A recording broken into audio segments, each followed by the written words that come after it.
你以為越南係有辦法起中國尾注咩？其實係冇辦法嘅。尋日咧，我撞到一個都幾出名嘅策略師啦，中國人嚟㗎，係大陸人嚟㗎。聽完之後，我都想真係叫佢出去，即係佢咧就全程都係話中國係唔同美國傾點點點係啊。我心諗話真係國家真係用啱大個資源養呢啲人出嚟咧，其實最後都係真係食粟米嘅。咁之後咧又極盡悲觀啦，又話即係越南啊呢啲國家、印度啊會取代中國嘅製造。呢啲咧真係唔好話冇骨氣啦，直情咧係冇知識嘅。越南點樣可以取代中國嘅製造咧？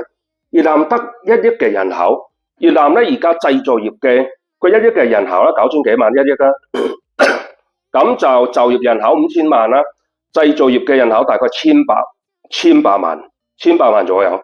其實你可以見到咧，千百萬即係18% of 總人口啦，係啊，18% of 5000萬，即係900幾萬，接近1000萬嘅製造業人口。